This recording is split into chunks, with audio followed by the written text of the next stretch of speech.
Outsmarted the HOA that tried to find me. You ever buy something you wanted your whole life and then instantly wonder if you just stepped into the dumbest decision you'll ever make? That was me when I bought my house. On paper, it was perfect. I'd been saving for years, living below my means, skipping vacations, driving the same beat-up Honda Civic since college. I'm not some billionaire tech dude or trust fund baby. I'm just Ethan, a guy who worked his butt off in IT long enough to finally say, yeah, I can afford something nice for myself. So when this house popped up on Zillow, I swear the angels sang. 3 bedrooms, a fenced backyard, 2-car garage, and a kitchen that made me want to learn how to cook something fancier than ramen noodles. The neighborhood had tree-lined streets, kids riding bikes, couples walking their golden retrievers. It looked like the kind of place where people borrowed sugar and waved at each other in the mornings. The realtor practically sold me a dream when she said, "It's such a quiet, friendly neighborhood. Everyone takes pride in their homes." And she wasn't lying about the pride part. The lawns looked like golf courses, the driveways spotless, the mailboxes all matching like some HGTV special. But what she didn't emphasize, what I was too starry-eyed to notice, was that all that perfection came with strings attached, strings called the Homeowners Association. Now, I had heard about HOAs before. I thought they were basically a group of neighbors who made sure people didn't paint their houses neon green or park a broken-down RV on the lawn forever. Fine, whatever. But this one was like a dictatorship disguised as a neighborhood watch. Of course, I didn't find that out right away. The first week after moving in, I was high on homeownership. I mowed the lawn, put a grill on the back deck, and even splurged on patio furniture I didn't strictly need, but told myself I did. I invited my best friend Mark over and we grilled burgers like we were suburban dads living the dream. Then came the little moments that made me feel like I'd made it. Waving to neighbors while walking to the mailbox, hearing the ice cream truck roll down the street, sitting on the porch at night with a beer and thinking, this is it, I've arrived. But reality has a funny way of showing up right when you're too comfortable. A couple of days after moving in, I met Tom Reynolds, my next door neighbor. Tom was the kind of guy who always had a baseball cap on and a beer in hand by 5 p.m. Nice dude, easy laugh, but when I told him how excited I was about the neighborhood, his smile flickered just a bit. You've met the HOA yet? He asked almost cautiously. I shook my head. Not really. I saw the welcome sign and something about community meetings, but that's it. Tom let out a low whistle and took a long sip of his beer. Buckle up, man. Karen's gonna love you. Karen? Karen Whitfield, HOA president. You'll know her when you see her. Blonde bob, clipboard in hand, walks around like she owns a whole damn block. I laughed. Come on, how bad can she be? Tom didn't laugh with me. He just shrugged. You'll see. At the time, I thought maybe Tom was just exaggerating. Every neighborhood has that one person, right? The nosy type who peeks out from behind the curtains if you leave your trash cans out too long. I figured I could handle one overly invested neighbor. Oh, how wrong I was. 2 days later, my doorbell rang. Around 9 a.m., I opened the door to find exactly who Tom had described. A woman in her late 50s with a blonde bob, sharp glasses, and a clipboard tucked under one arm like it was an extension of her soul. Hello, she said brightly, though her smile didn't reach her eyes. You must be Ethan Miller, our new homeowner. Yeah, that's me. I'm Karen Whitfield, president of the Oak Ridge Homeowners Association. She thrust out her hand like she was a politician. I shook it, and she immediately handed me a thick folder. This is your welcome packet. Inside, you'll find the community bylaws, architectural guidelines, parking rules, lawn care expectations, pet policies, seasonal decoration limits, and our fine schedule. I swear, I thought she was joking. This thing was thicker than my college biology textbook. Wow, that's thorough, I said, trying to be polite. Karen's eyes lit up like I'd complimented her. We pride ourselves on maintaining high standards. That's what makes Oak Ridge the most desirable neighborhood in the county. She then proceeded to give me a 20-minute lecture on everything from how tall my grass could be, no more than 3.5 inches, to what kind of curtains were acceptable, neutral tones visible from the street. I nodded along, but in my head I was thinking, this can't be real life. Finally, she ended with, and remember, any exterior modifications to your home must be pre-approved by the board. That includes paint colors, fences, sheds, satellite dishes, even landscaping choices. Got it, I said, even though what I really wanted to say was, lady, it's my house. Back off. Karen gave me a satisfied smile. We'll see you at the next HOA meeting. Attendance is strongly encouraged. Then she left, and I shut the door, staring at the massive binder of rules like it was a cursed object. I wish I could say I had more time to adjust, but nope. The HOA came for me within a week. It was a Tuesday morning. I opened my mailbox to find an official-looking envelope with Oak Ridge HOA printed at the top. Inside was a letter that read, Notice of violation. You are in violation of Article 7, Section 3 of the Oak Ridge Community Standards. Your trash can was left visible from the street after 8 a.m. on collection day. This is unacceptable and has resulted in a fine of $50. I actually laughed out loud. $50 because I didn't drag my trash can back from the curb fast enough. Was this a prank? I walked over to Tom's house with the letter in hand. "Is this for real?" I asked. Tom just shook his head and chuckled bitterly. "Welcome to Oak Ridge, buddy. They got me last month for having a garden gnome in my front yard. Said it was unapproved lawn decor. Cost me $75. Are you serious?" "Dead serious. They find people for everything. My wife Sarah got written up once because our Halloween decorations were up 2 days past the acceptable removal date. That's when it started to click. This wasn't just one picky neighbor. This was an entire operation." Over the next few weeks, I noticed little things. Karen walking the neighborhood with her clipboard, stopping to take pictures of people's houses. Rick, the vice president, driving around slow like he was patrolling the streets. Letters showing up in mailboxes, neighbors grumbling under their breath. It was all intimidation. They kept people in line by nickel and diming them to death. Nobody fought back because the HOA had the power to put liens on houses, and nobody wanted that nightmare. But here's the thing. I've never been good at rolling over when someone tries to push me around. And the more I thought about it, the more I realized there had to be a way to turn this whole game back on them. So, one night, I sat down with that massive binder Karen gave me. I poured myself a drink, opened it up, and started reading. Every boring, jargon-filled page. If they were going to play games with me, I was going to learn the rules better than they did. And that's when I noticed something interesting. When I got that first fine for my trash can, I honestly thought it was a fluke. Like, maybe Karen had been having a bad day, maybe someone on the board was just flexing, or maybe they needed to justify their clipboard budget. $50 sucked, but I wasn't about to lose sleep over it. Oh, how naive I was. See, the HOA doesn't stop once they know your name. They circle you like sharks who've tasted blood. And me, apparently, I was chum in the water. It started small. A week after the trash can fiasco, I got another letter. "Notice of violation. Your mailbox paint is chipped. You are hereby fined $75. Oh, now, let me paint you a picture of this so-called chipped mailbox. It was black, sturdy, and about as normal looking as you can imagine. But sure, if you leaned down with a magnifying glass and squinted, maybe you'd notice a half-inch scuff on the side. $75 for that? That's not community standards. That's a shakedown." I repainted the mailbox anyway, just so they couldn't ding me again. But guess what? That only encouraged them. Next came $100 fine because my car was parked in my driveway overnight instead of inside the garage. $50 fine because my grass was slightly overgrown. They claimed it was 4 inches. Like, who the hell measures grass? $200 fine because I had string lights on my back deck that were visible from the street past 10 p.m. By the end of the month, I was staring at nearly $500 in fines. And that's not counting the threat letters about further action if I didn't pay up. I tried to laugh it off at first. I figured if I showed up at a board meeting and explained things, they'd back off. Surely no sane group of adults would actually think this was normal. But oh, I underestimated just how much they loved their little fiefdom. I decided to go to the next HOA meeting, binder in hand, thinking I'd be reasonable.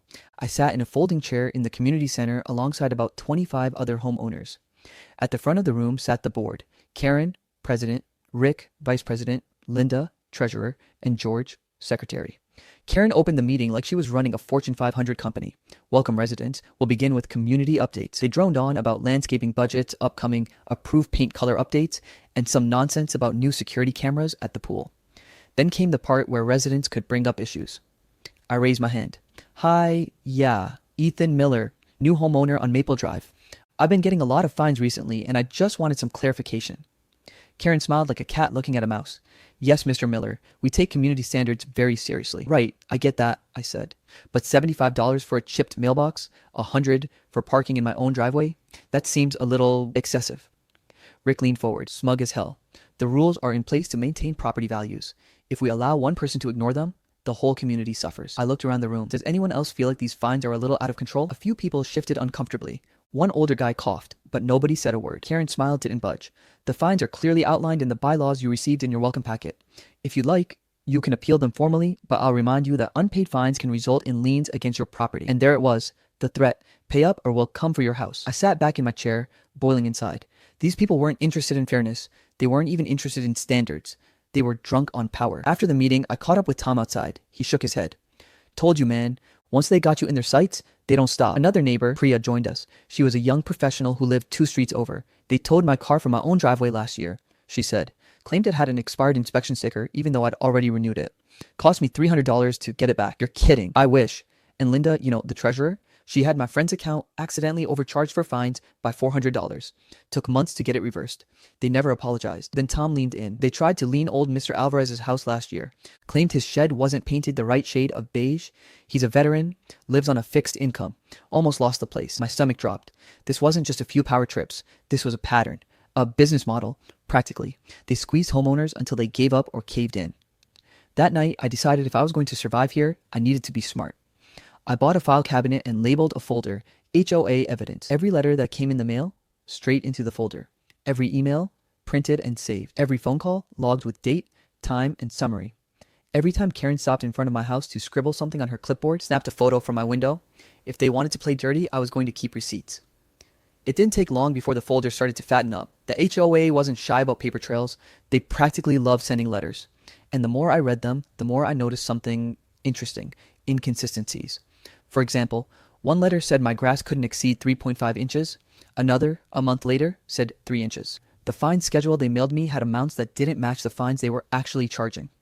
Some rules cited community standards, but when I checked the bylaws, there was no such clause. They were making things up as they went along. The real kicker came one Saturday morning when I woke up to find a bright orange notice taped to my front door. Violation notice, immediate attention required. Your seasonal decorations are in violation of HOA guidelines. You are hereby fined $150. I blinked at the sign. Seasonal decorations? It was May. The only thing on my porch was a welcome mat and a potted plant. I stormed over to Tom's place, notice in hand. You've got to be kidding me. Tom read it and laughed bitterly. Oh yeah, they got me for that last year. My wife had a spring wreath on the door. Cost us $100. That's when something inside me snapped. Enough was enough. I went back inside, pulled out the binder of bylaws Karen had given me, and spread it across my kitchen table. If they were going to find me into oblivion, I was going to find the cracks in their system. I started reading every section, line by line. It was like deciphering a foreign language. Half legalese, half corporate jargon. But the deeper I went, the more I realized just how sloppy the board actually was. Here are a few gems I found. The bylaws said cars couldn't be regularly parked on the street overnight, but it said nothing about driveways. My $100 fine? Totally bogus. Mailboxes had to be maintained in good working order, but there was no rule about paint chips. Another fake fine. Decorations were only restricted during holiday seasons. A spring wreath or potted plant wasn't even mentioned. That $150? A scam. And then the big one, according to Section 9, subsection B, the board was required to provide written justification for fines within 10 days of issuing them. Not once had they done this.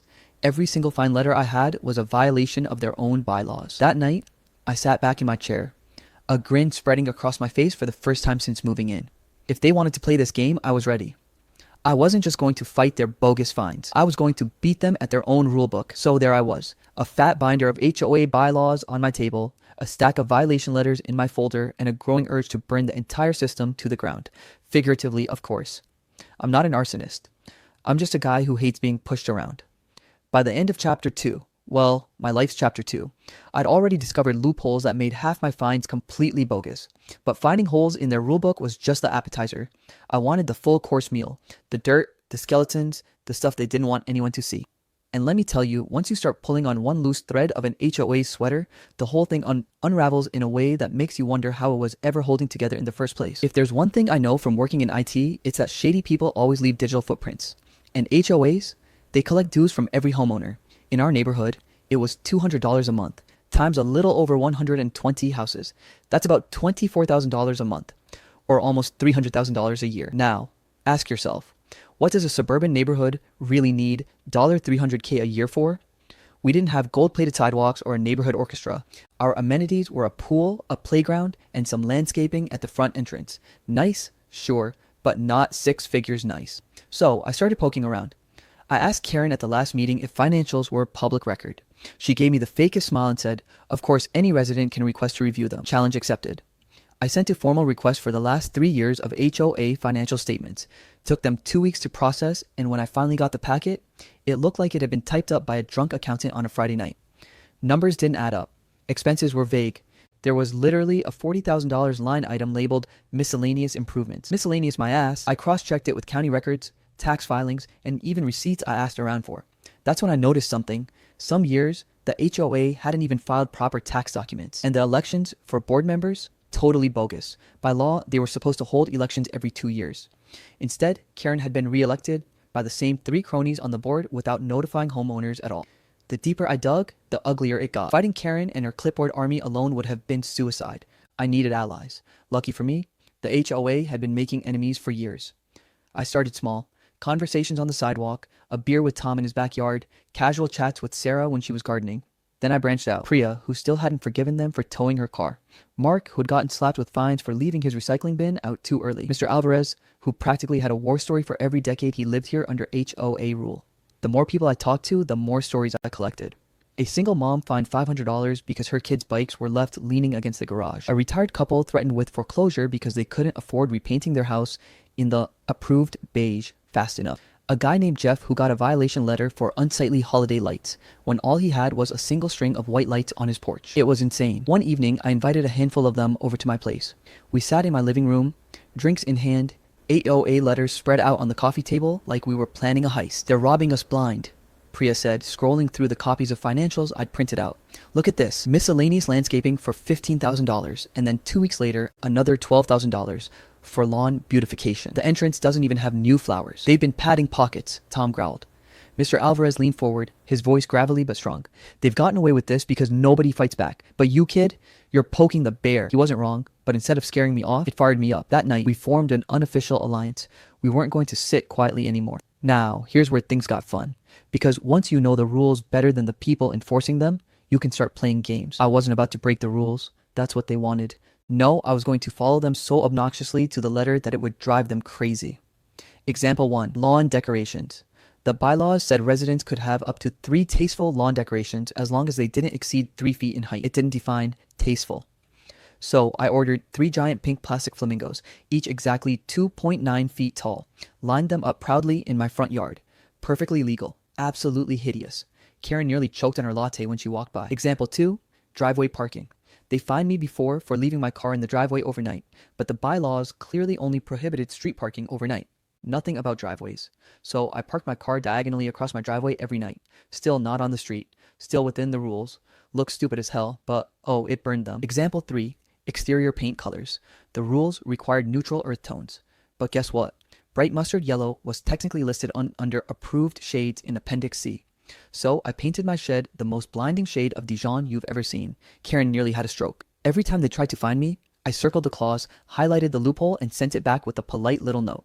Per Section 5, Subsection A, this is in full compliance. They hated me, which was exactly the point. While I was trolling them on the outside, I kept digging behind the scenes. I filed public records requests with the county. I reached out to a friend of mine, Lisa Grant, an attorney who specialized in HOA law. She was sharp, witty, and loved nothing more than tearing apart corrupt boards. I showed her the financials, the election violations, the inconsistent fines. She laughed. These people are a walking lawsuit waiting to happen. They're sloppy and they're arrogant. Perfect combination for getting nailed. Music to my ears. Meanwhile, the alliance grew. Neighbors started quietly dropping copies of their violation letters into my mailbox.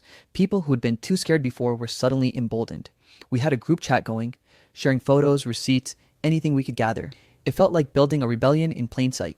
Karen and her cronies had no idea how many of us were banding together right under their noses. Of course, the board noticed something was off. Karen would glare at me during meetings. Rick would mutter under his breath when I made a point. Linda looked like she wanted to crawl under the table every time someone mentioned finances. They could feel the shift in power. And I loved every second of it. Because here's the thing about bullies. They're great at dishing it out, but they crumble the moment someone stands up to them with actual evidence.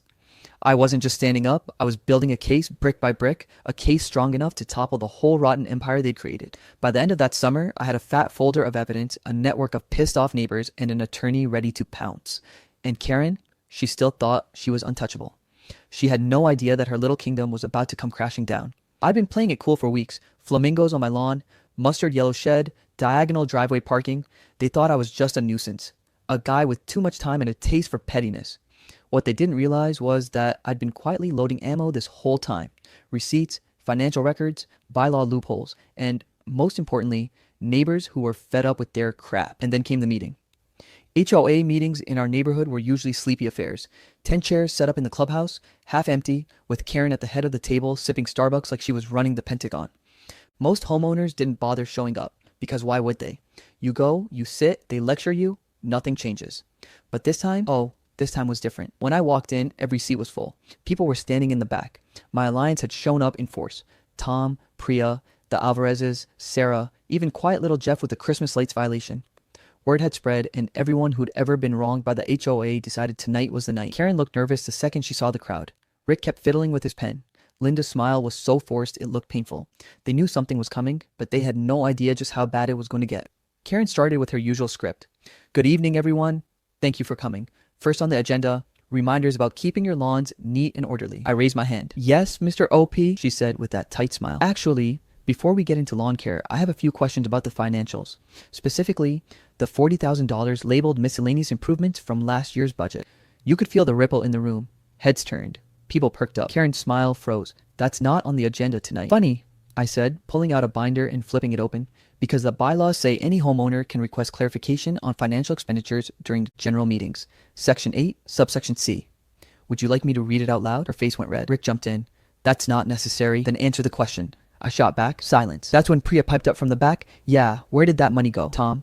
And why did we pay double for landscaping in April when no new flowers were planted? Suddenly, it wasn't just me. It was the whole room turning on them. I laid everything out.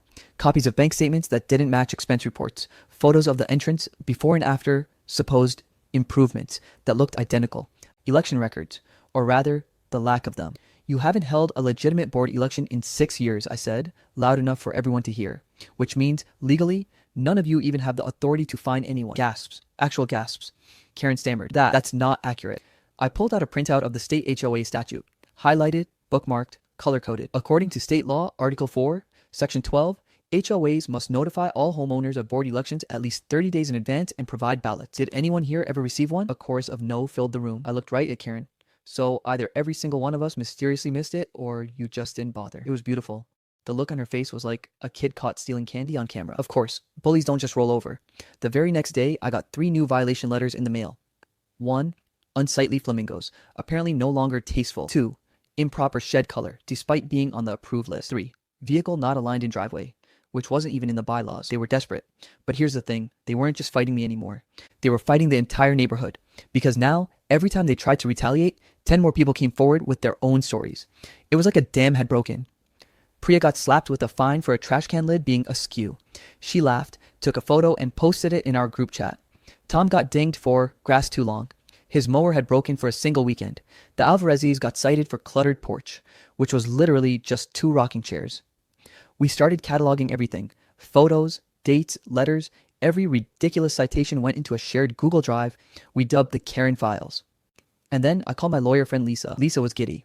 They've been violating state law left and right. They've opened themselves up to litigation from multiple angles. Do you want to go nuclear? Yes, I said, without hesitation. She drafted a cease and desist letter that was a work of art. It outlined every violation of state HOA law, demanded an immediate halt to all fines, and warned of legal action if they continued. We sent copies to the board and every homeowner. The next meeting? Absolute chaos. The clubhouse was packed wall to wall. People were standing outside the doors. Karen looked like she hadn't slept in a week. Rick's shirt was wrinkled. Linda kept sipping water like her throat was dry. Lisa came with me this time. She didn't say much, just sat in the front row, calm and confident, the letter in her briefcase like a nuclear warhead waiting to be launched. I stood up. We've all had enough. The fines, the threats, the missing money, the illegal elections. It ends tonight. We are formally calling for a vote of no confidence in this board. Karen tried to gavel me down. That's not how this works. Lisa stood. Actually, that's exactly how this works. Under state statute, if 10% of homeowners call for a special election, the board must comply. And judging by the turnout, I think you have way more than 10% here. The room erupted. People were clapping, shouting, chanting. Vote them out. Vote them out. Karen slammed her gavel so hard it broke. From that moment, everything changed. Neighbors who had been silent for years were suddenly fearless. People started volunteering to help organize elections. We put together a reform slate. Residents who actually cared about the neighborhood instead of power trips. Every bogus fine got shredded in group chat before it even hit the mailbox. Every lie the board tried to spin was fact-checked and dismantled in real time. The power dynamic flipped overnight. The board wasn't the hunter anymore. They were the prey. For once, I didn't feel like I was fighting alone. I had an army now. Regular folks who were tired of being bullied, who'd finally realized they had strength in numbers. It wasn't just about my flamingos or my shed. It was about all of us saying, enough. And as we geared up for the special election, I couldn't help but smile, because Karen still thought she might survive this. But I had news for her. This wasn't the beginning of her reign. This was the beginning of the end. When you spend months fighting an HOA, you start to wonder if the war will ever actually end. At first, it feels like death by 1,000 cuts. Every fine, every smug letter, every board meeting where Karen smirks like she's the queen of the cul-de-sac. But here's the thing. Bullies always think they're untouchable. Right up until the moment the walls come crashing down around them. And in our neighborhood, the walls didn't just come down. They collapsed in spectacular fashion. The state statute Lisa had quoted worked like a magic spell. With over 40% of homeowners demanding a special election, the board had no legal way to wriggle out of it. Karen tried to stalling, claimed we hadn't filed the request properly, said we needed certified notarized letters, even tried to sneak in a new bylaw amendment to change voting rules midstream. But every trick she pulled, we shut down. Lisa sent another letter threatening an injunction if they didn't comply within 30 days. Priya, who worked in IT, set up an online petition with timestamps and homeowner signatures. So even if Karen tried to claim forgeries, the digital record was airtight. Tom went door to door to make sure the older neighbors signed physically. We had them cornered, so the date was set. A Saturday in early spring at the community clubhouse. And for the first time in years, people actually showed up in droves. Not because they wanted to hear Karen lecture about mailbox paint, but because they wanted her gone.